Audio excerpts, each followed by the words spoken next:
officially loaded into the post-game lobby after our first day of the 2016 summer split. So this is where we get to recap everything that happened today. It was an eventful day for us as well. In front and behind the scenes, a lot going on. So let's go back. A lot to cover across today's 10 games. We're going to start with our match of the week, which was our first series.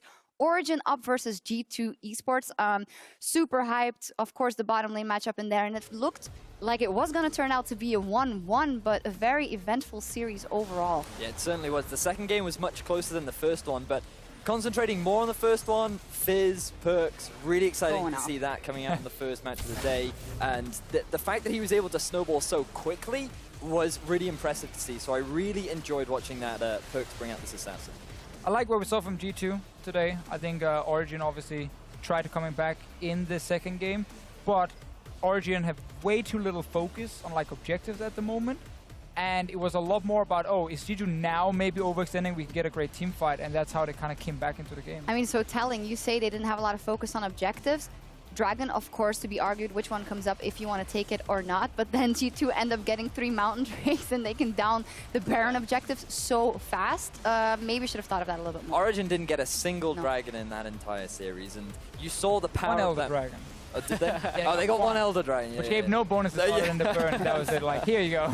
I mean, there were moments of promise. I mean, you can see that team fight where G2 overextend up in the top lane. You get that really nice headbutt pulverized combo coming out from Hybrid, which, you know, set up OG to maybe get that comeback, but then they just didn't have what they needed to really close things out. And that was kind of my problem for Origen here. Yes, they had a good start with getting Source fed in that second game, but again, they gave over so many dragons. And then, to me, they just kind of relied on G2 messing up more than it was Origen playing extremely well in the late game to force a mistake. It was suddenly G2 were like all in on a tower, like TP on a minion on tower, pop Kindred ulti to try and get the tower down, and then obviously a great flank happens because they're completely overextended. Sure, that is a good move from Origen, but there's a lot of things to work on, and G2 were clearly the best team.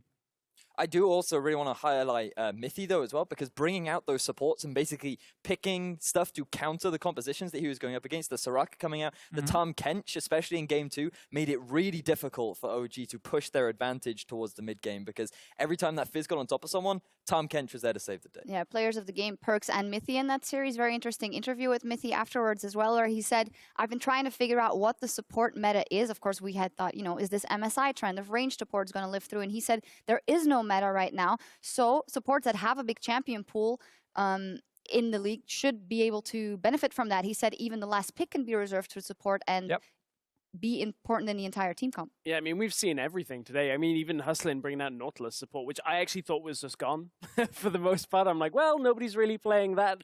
We even saw one top lane as well over in one of our series on EU LCS too. So certainly I think it's not just the support meta, but there are a lot of picks overall. So interesting to hear a support's perspective on that from Mithy.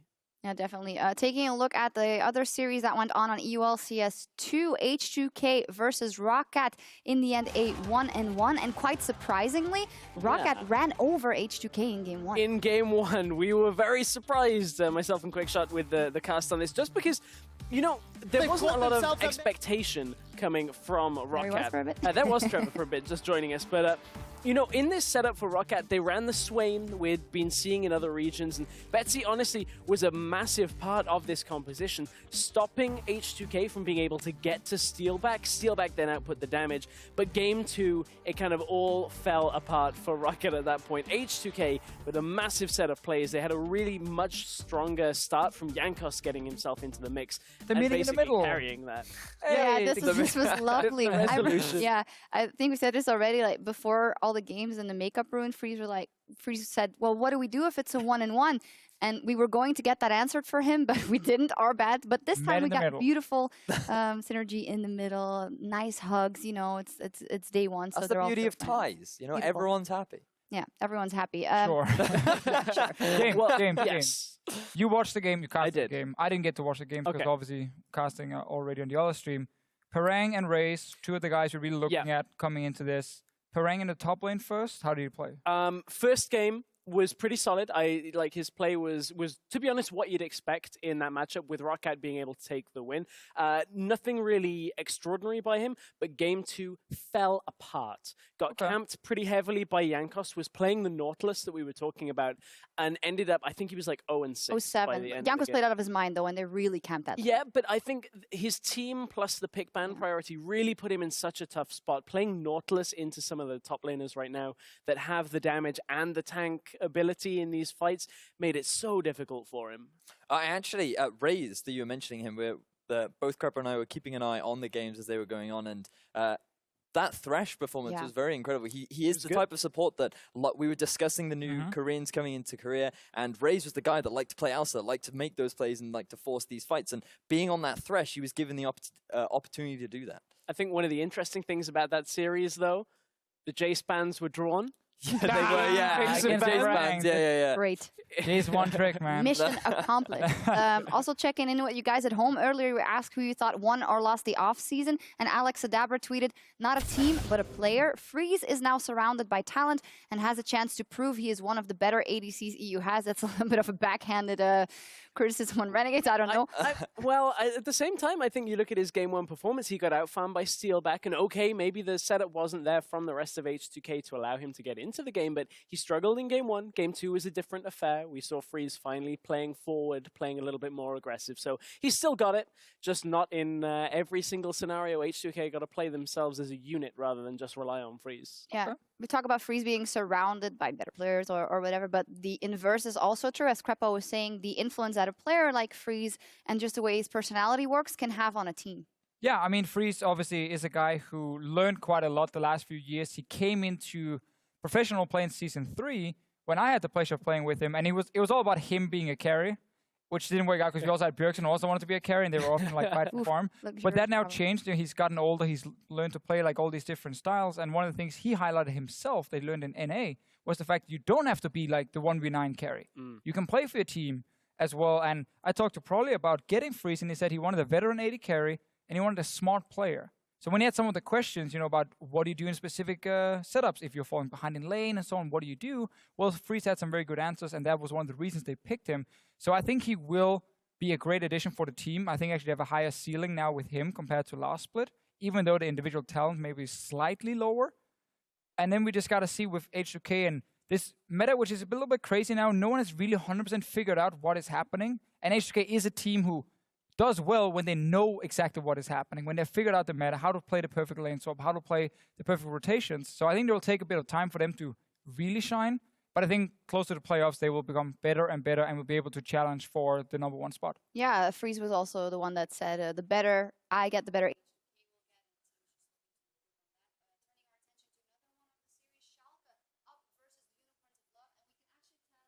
the stories from the player of the game by Day went absolutely ham. Yeah, those player of the games, as you were alluding to, I hope everybody can catch. Sharks' mic is cutting out for us here on the stage, but the producer's having fun. Mute. Mute. Go ahead, guys. No, just making sure it's still translated. Yeah, talking about Schalke versus UOL, the players of the game, just in case you didn't get that. So Deficio, you were casting it. Vidius, you were here on the desk as well. The players of the game stepping up. How was Fox? It looked like a one-sided series to me. Fox was really good in the mid. I mean, he showed the difference in skill between him and Exile. And to be fair to Exile, he is new to the LCS. Maybe nerves affected him. Maybe I think when we were discussing earlier on, this isn't the sort of performance we were expecting from Exile. Moving forward, I hope that he'll be able to show what he's actually capable of. But still, Fox, you cannot take anything away from him because he performed out of his mind on that part. Yeah, Vladimir, fantastic pick for him. Great performance. And then, of course, his jungler right next to him, Gilius, who was the other.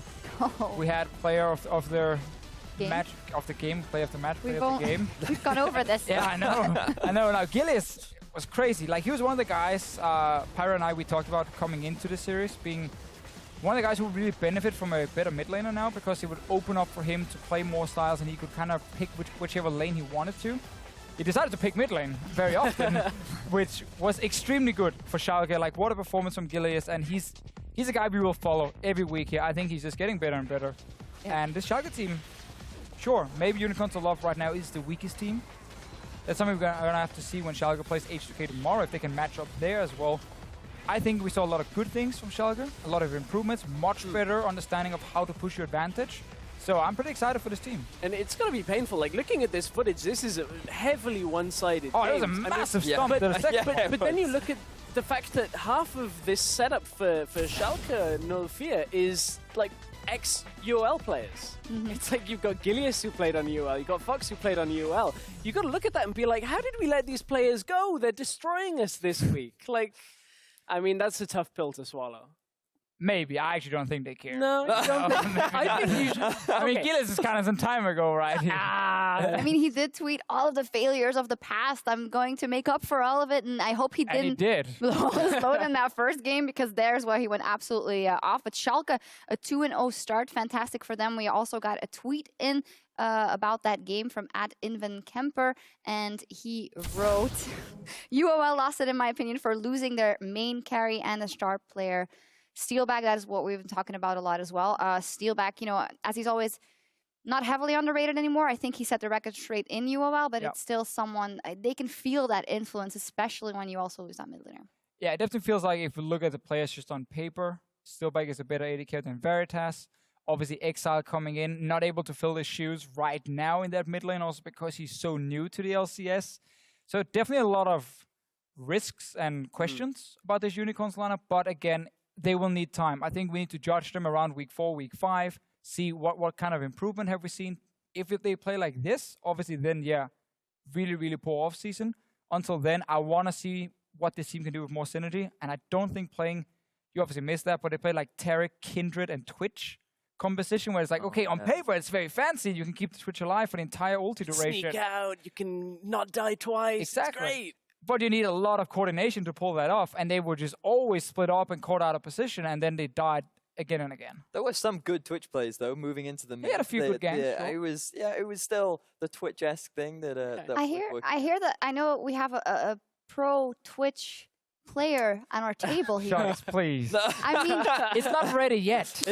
Hey, as long as it's better than your Jhin, that's all I It's way better than my Jhin, because there's less skill shots. I just got a little poison, and that's it, and then I close my eyes when I ulti, and I get a lot of kills. I was like, Shocks, please, and every day, oh, guys, I play Twitch. That was amazing. I'm like the and best. you guys ignore it until here. No, we don't. Keep it in our back pockets. In any case, back to the games, and the actual pro players, taking a look at Splyce versus Vitality. Much like the Rockats' first victory, Splyce coming out with a win over Vitality in Game 1, and what surprised us is how methodical and clean they were in it. And what surprised me was from the minute the game started, it seemed like Splyce were right up on what the lane swaps needed to be. We had some funky lane swaps with TPs coming in. This is jumping right to the end of the game, though. 10 minutes of almost nothing, and then out of nowhere, Splyce just bursts down with the triple kill for Kobe off a pick and take out Vitality. Yeah, it was a really exciting Game 1, but then Vitality seemed to have collected themselves moving into Game 2, and they set up some really coordinated dives. I was really impressed with actually how much pressure they put down onto Wonder during the early game. Yeah, a lot of pressure put down. Game 2 of this series, though, was an explosive affair. We had Mountain into 3 Infernal Dragons, all taken by Vitality. Splyce on the second Infernal were like, no, we can't let you have that. TP into the pit, into the river, and then die and let the second Infernal go over. Infernal plus kills. Yeah, exactly. They get an Infernal plus kills, and they pick up the third, and there's a just crazy team fight. We had Cloud Drakes. We had 3 of them. And an Ocean Drake for G2 in the first game. We're like, yay! I tell you what, if you ever want to see something funny, watch a Maokai with 3 Infernal Drakes and a Karma support, basically 2v4 in a fight. You couldn't kill him, and I feel like that happened in this game. No real way of getting away from that for How did Splyce. The Mighty Bear play? Good in Game 2. Yeah, good in Game 2. But Game 1, they obviously got ran over a bit, but we did see some really classy moves of him in Game 2. And in Game 1, actually, his funny nature would shine through, even in his gameplay. He was playing Kindred and was just like ulting to stop obvious smiting. Trashy, sorry. Stop him smiting. So he'd just like ult when Dragon had like 800 health, so that Trashy would just go, I'll try and smite it, and then have his smite available. So Mighty Bear, not the best of series overall, but I you know, it was pretty The officials got high hopes from him. We talked to Cabo Shard and Trash here on the desk, and I asked Cabo about him, and and he said, you know, it's surprisingly going well the way they're slotting into the team and everything's going. So that's good to see from the side of Vitality, and also very good that Splyce gets on the board with a win, because we were observing how kind of obviously day one, not too many foregone conclusions, but it seems that the teams that have been absolutely at the bottom of the table in the spring split already look a bit crisper and look like they have really used that time in between the splits to grow. Yeah, there are two teams, especially we would look at coming into this, Schalke and then Splyce, as teams in the spring split who couldn't really challenge the top teams more than maybe once or twice, who now seem to make a lot less of the big mistakes where we're like, come on, like that's going to lose you the game if you mess up this lane swap here, if you do this macro move. They're much better. I think also the two improvements that teams have made, only made one improvement each, but they were big improvements. Like the weakest member got removed for both teams. I think Mickey is so exciting to watch. Mechanically, he's very, very good. I think if Splyce with Mickey can be a little bit more aggressive, but also again, like Schalke, understand how do we then close out games? You know, how do we push our advantage even against some of the better teams? I think they can challenge for top 6. I think Splyce are exciting to watch. I think they're good. I heard very, very positive things about them in the offseason, and the same for Schalke. Yeah, before here, Verius and I were talking how, you know, Splyce, it was our first split last split, and then you have a team like G2 or OG, and then they make it, but that is not kind of the way it's usually. No, that's not the standard. And that is the exception, especially in the form of G2. So that's just, they're going through a normal road right now. They have a slow first split, and this is where they actually get to prove themselves. And I mean, on day one, to take a game off Vitality, I think that's a great way to start overall throughout the split. You know, Vitality's still considered with their roster to be one of the top teams, especially top 6, I think is a fair assumption to make, yeah. So to start off like this with a team that's still working through some stuff, has had a lot of time to grow, I think this is a great way to kick things off in the split. Yeah, definitely. As finally to round things off here in terms of our match discussion, Fnatic versus Giants. Obviously, the series that we saw here lasted 2-0 for Fnatic in the end. Final words about that, Giants. Signs of light, definitely. Knight, good performances overall. Maxor maybe not feeling the best yet in his first series, but Fnatic with Reckless and Yellowstar definitely looking strong. Crepo emphasized it at the end of the cast, but for me, Knight is the guy I really want to keep my eyes on, because he just showed so much promise in both of his games. He was very solid during the laning phase. He seemed to have pretty good map awareness. He seemed to be a very smart player, and I just think that he has a lot of potential. And going up against other talented mid laners in Europe, I'm really excited to see how well he does.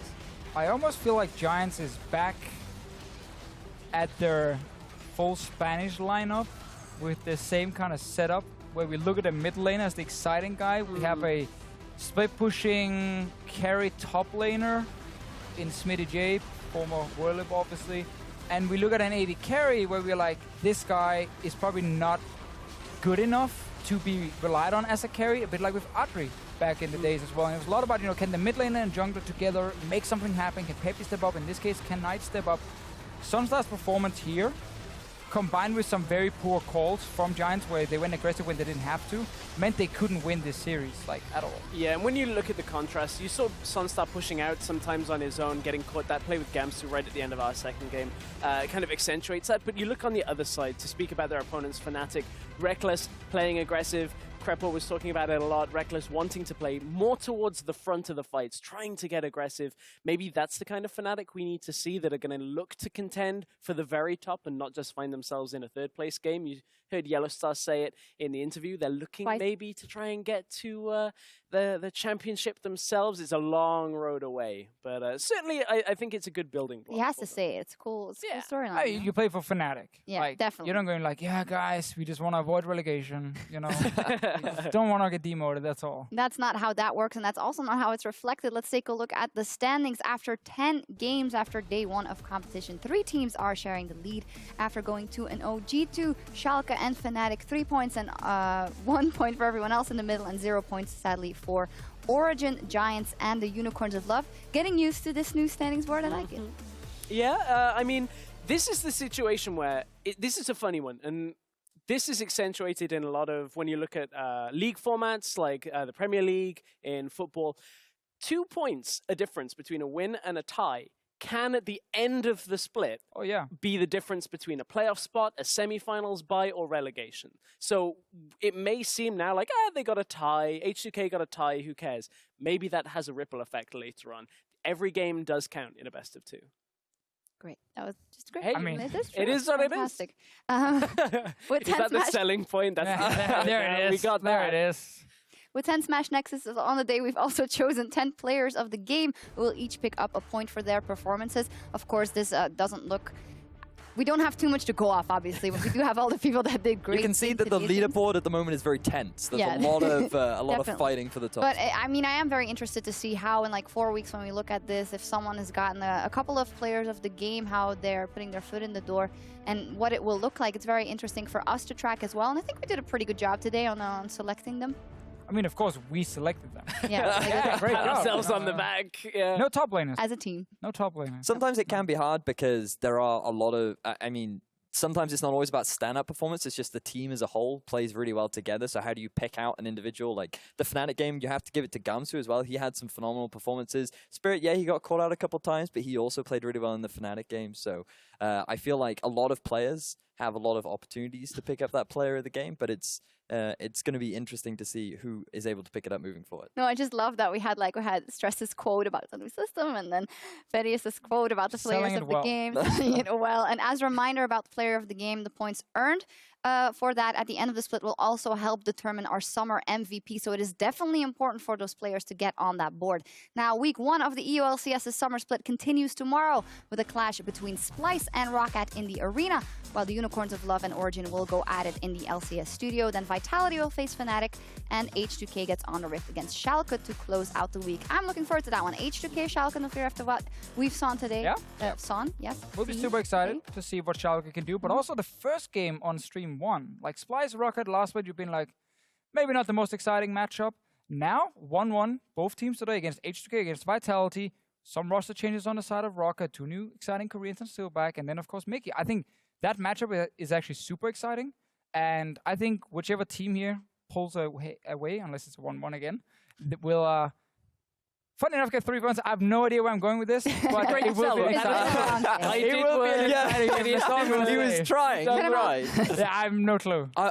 What I'm really excited for in particular about that matchup is the potential for the Jace, because we did see the Jace in the LCK. Didn't work out so well, but given that this Parang is known as a bit of a Jace one. That was my point. Yeah, he could very well bring it out. I hope it's not banned. I really want to see it in Europe. It could inspire some other new picks in Europe as well. I'm excited for that. We'll see. I think that does it. We've talked about all the match. Of course, we have a lot of action coming your way tomorrow as well. And our pre-game coverage begins tomorrow evening at 5 p.m. Central European Time, 8 a.m. Pacific. Don't be late and get some sleep in the meanwhile. Until then, it is time for us to log out from all of us here covering the European League Championship Series. Thank you for joining us to jumpstart the summer split. And we'll catch you back here tomorrow.